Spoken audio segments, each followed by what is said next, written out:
Hello and welcome to my channel. So today I'm going to be doing an oil and filter change on my 2013 Audi Q3. Now I'm not a mechanic of any kind, I don't claim to be, I just try and research the best I can online and then give things like this a go myself. And today I've researched to buy this oil and filter kit from eBay, which I'm going to put the links in the description below for you if you do want to go ahead and buy that. And I'm going to crack straight on and show you how to do this today. The first thing I'm going to do before starting the oil change is jack the car up just to give me that little extra room under the car. So I've bought some engine flush which will go through here. So you're going to take this cap off. We're going to put that engine flush through here, start the car up, let it run just on idle so it heats the oil. That will then thin the oil so it helps it flush from the bottom of the engine. I'm going to show you where the sump bolt is, the drain bolt. So the way I explain it is go directly where the Audi badge is and then go straight underneath of the car. And you will be greeted with a huge plastic cover which covers all of this stuff up. Now, as you can see, I haven't got that. It go all the way from over there all the way to here. That's where the fixing holes are for that cover. So you will undo all of those, and there's a few at the front too. Just sort of here, 3 over that way. So undo all of those, and maybe some at the back too normally. Pull that big plastic cover off, and then this will all be exposed. So once you see this black sort of fabric stuff, you want to follow that back. You should see like a little cutout, which is just here.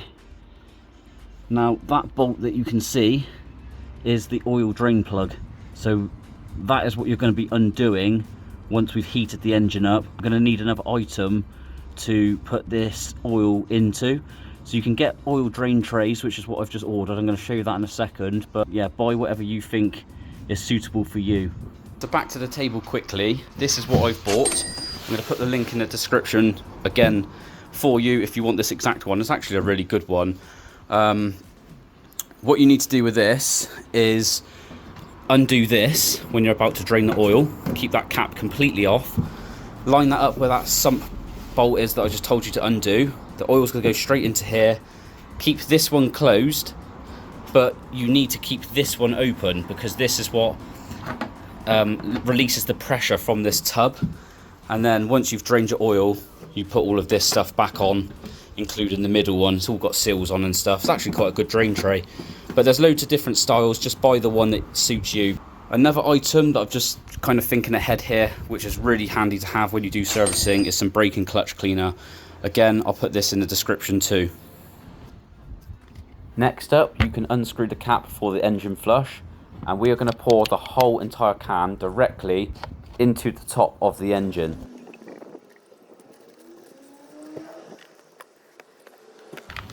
Next little job I'm going to do is spray the hell out of this oil cap that's got all that gunk onto it and just give it a really good clean. And that is now much better, so this can be popped back onto the engine for now because we need to start the car up. Just start the car up, let it run for 15 minutes, let the oil warm up, and then move on to the next step, which we'll get to after this. The engine flush, by the way, you don't need to actually buy that if you do your servicing regularly. I've only bought it just because of the condition of this oil. Ignition on. Yeah, we know a service is due. Turn the fans down. Clutch down. Right. So that's just coming up to 15 minutes now. You can see it's on 14 minutes 45. Engine still sounds really sweet, and just for a peace of mind, zero smoke coming out of the back of the exhaust. So I'm happy with that. I'm going to turn the car off quickly. 15 minutes. So back over to the table. Next 3 tools you're going to need is a 19mm socket, so we can crack off the sump bolt underneath of the car. I've got a oil filter socket set. Now you do ideally need to have this because it just makes the job so much safer and easier to get the oil filter off without damaging the hex head. So I'll put a link in the description for this kit too if you haven't got this. If you really cannot afford to have anything like this, maybe ask around to see if anyone's got the socket that you need. I don't know which mill it is until I get to like the oil filter itself, but I'll let you know in this video which size it is that you need. And like I said, if you haven't got one, just ask someone. And I've got a Torx driver set. Again, I don't know which ones I'm going to need, but I need to remove a couple of little brackets, I think, to get to the oil filter itself. Whilst the car's cooling down, I'll probably get to where this oil filter is, because it's like under here. So we need to remove this engine cover first. Just simply give this a pull gently on both sides, and then there's two at the back as well. Just give that a bit of a yank. I've got to be careful where I put my hands because it's very hot. There we go. Let's just move this down here out of the way. So now that exposes the engine more, and the oil filter is literally just there. You can see that hex head. So to get to that a bit more freely, I'm going to undo this bolt here, some of these ones too, just to give that little bit of flex so I can get into this little area. So we'll do that next. You're going to need a T30.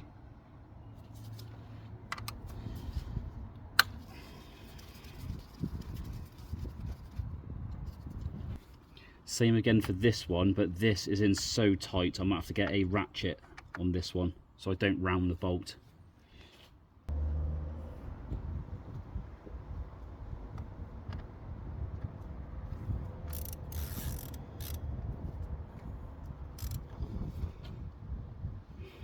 There we go. So far we've done one here, follow the line. There's another one here, so we're going to do that one next. So now you can move this line sort of out of your way, and that now opens up the gap to where the oil filter is. Just need to move this bracket, and then you can unclip this electrical connector, or just move this out the way enough so you can get to the oil filter. I'm just going to pop this there like so. That opens up the gap so you can get straight to the oil filter. Let's quickly check what size tool that is for the top. So I just checked off camera, and it's a 32mm, as you can see there, and that slots straight over the top. You can just about see there, and then we'll undo that when we get to that stage. But for now, we need to go back under the car and start draining out the oil into this drain tub. Just loosen this cap off so it lets the air push all of the oil out of the engine too. Just literally let that rest on the top. This is the bit that we're saying where we've got to drain the oil. I've just loosened this off camera, so I will start to loosen this off now. Look, you can see it's coming loose. So what I'm going to do is just take this off, move the tray now under where it's got to come out. Just be quick to move this in case it's not in line, and don't forget to remove the caps where it says to let the tub breathe. I've also put gloves and a jumper on just in case any hot oil gets onto my skin. But yeah, just let this drop. There we go.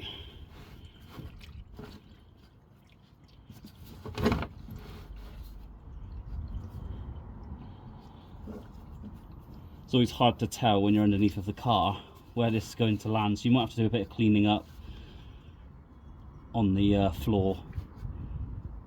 Use some brake and clutch cleaner, it normally works pretty well. So we're just going to let this fully drain out, and then we're going to move on to the oil filter next.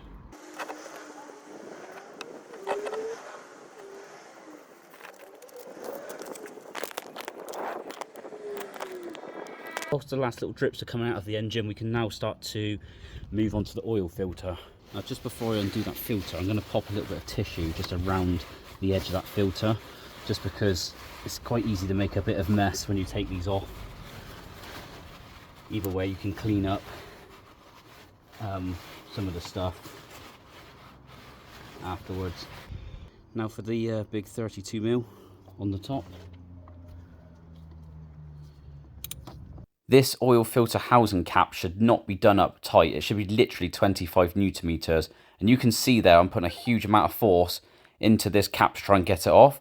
Now what's about to happen was very unexpected, and this does not happen often, but it's not good. Wow, this is on that really tight. So this has not been released for a very long time. Should not be this tight.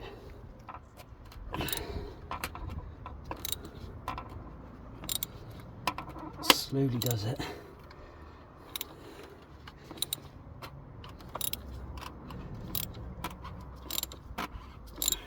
Here we go, it's getting a bit looser now. There we go. Jesus. Can't say I've ever had one of these be that tight, to be honest with you. And now you get to a point where it's just loose by hand. And then it should just be able to pull out. With a bit of fiddling, there it is. Yeah, this isn't good. So I've just taken off the oil filter, and there's a piece of plastic that runs through the center of the cap through the filter, and I've just noticed that that is snapped in half. Things like this do happen, so I need to show you what I've done. So this is the cap that you remove, and see this piece of plastic in the middle? You can see it's snapped there in half. Hang on, try and get the camera to zoom. There we go. So you can see it's snapped in half just there. So the remaining half of that is still stuck inside of there. Just trying to shine the light in. You can see it sticking up in the middle. So I need to try and somehow pull that out without any plastic falling below that, otherwise that's going to go inside of the engine. So this is going to be very scary. That should in theory just pull out, but where this hasn't been done in so long, things like this can happen. It's just probably brittle. Off camera I tried everything with a pair of pliers to try and pull that plastic out, and it just was not having any of it. So now I need to remove some of this other stuff around that area just to free up some more room. I then gave one of my mates a call, who is actually a mechanic, to try and help me pull this piece of plastic out, and he said out of all the cars he's dealt with doing this kind of change, he's never come across one of these being so badly stuck inside of an oil filter housing. And this job did go all the way into the late evening, to the point where we couldn't even see what we were doing. It's now the next day, and we had an absolute nightmare last night with this snapped bit of plastic. This ended up in the bottom of the oil filter housing. I'm going to show you exactly where we've left the car at right now.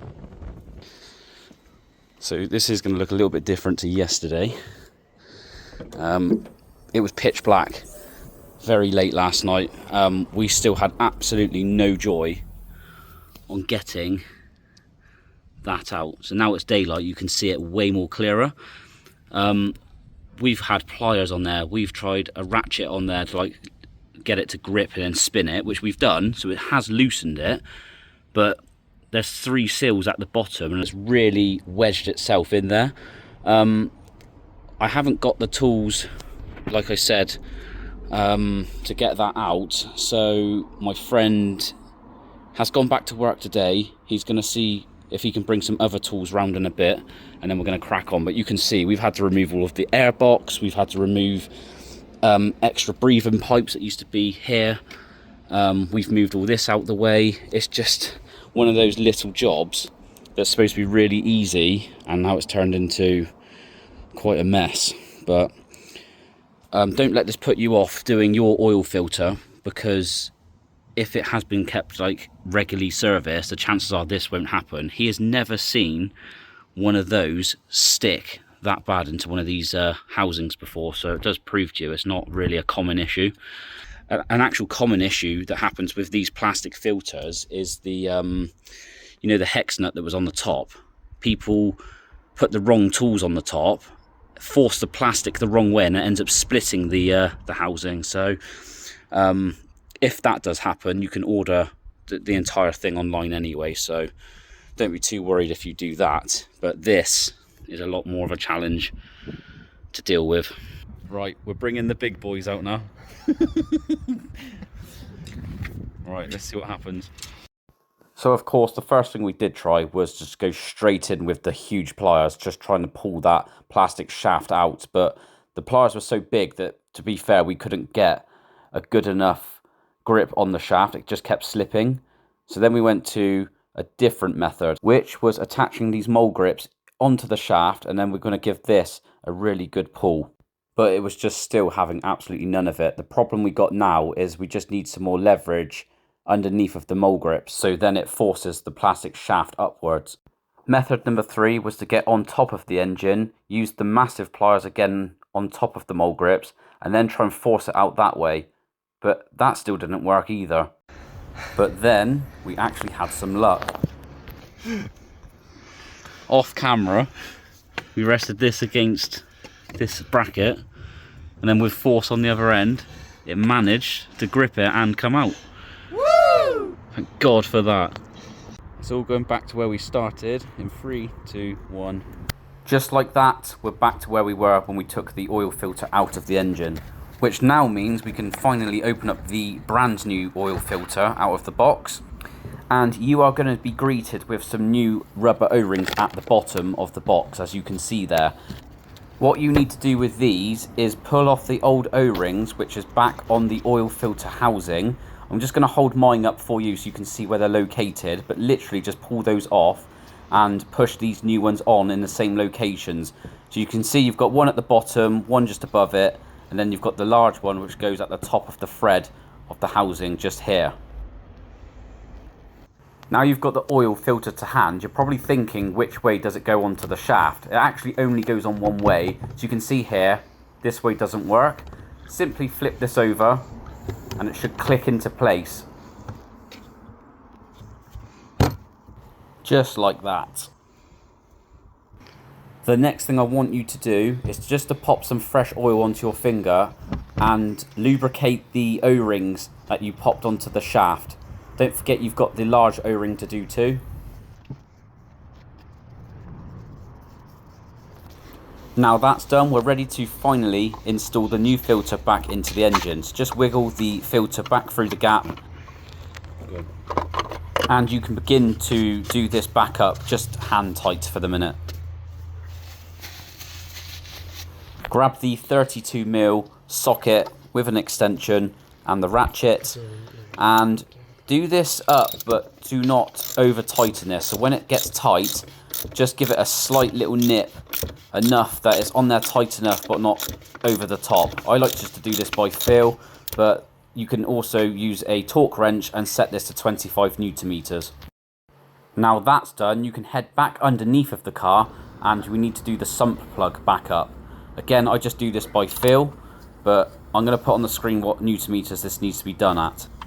Once you're happy with doing the sump plug back up, you can head to the top of the engine and we're going to put back on the brackets that we undid at the beginning of the oil change with the 3 bolts.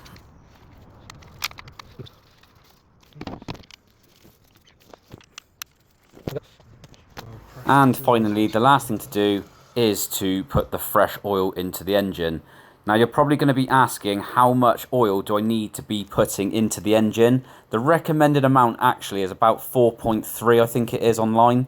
So I would put in 4 litres roughly first, and then we're going to check the dipstick to see where the level's at. I'm going to show you on the screen when we get past this little bit so you can see what the oil level should look like. But you're just going to need to keep topping bits of the oil up until it's on the max line pretty much.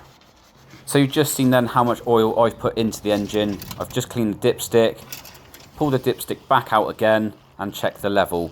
So you can see you've got this like grid looking pattern on the dipstick, and at the top of that pattern is pretty much where you want the oil level to be sitting. So just keep topping up the oil until you get the perfect amount. And this looks pretty good to me. Now you've done that, you can go ahead and start the car up. Just bear in mind, once the oil gets hot, the oil level will drop, so you will need to go back to topping the oil up, which we'll get to in a second.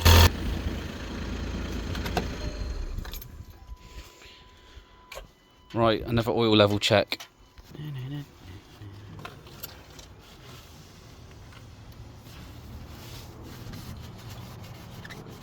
first.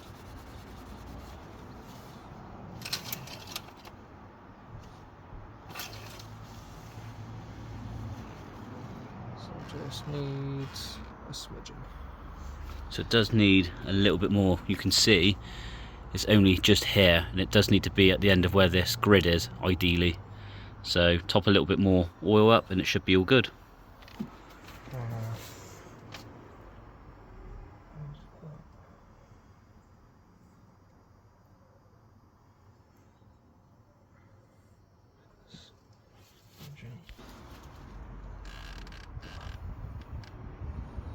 That's okay now, yeah? Yeah. So as you can see, that's perfect, and you still have a little bit of oil spare in this tub if you are wondering how much it does use. And that is how I did my oil service change on the 2013 Audi Q3. I hope this video has helped you today, and I thought it'd be useful just to add the clips in of the issue that happened to my one with the oil filter.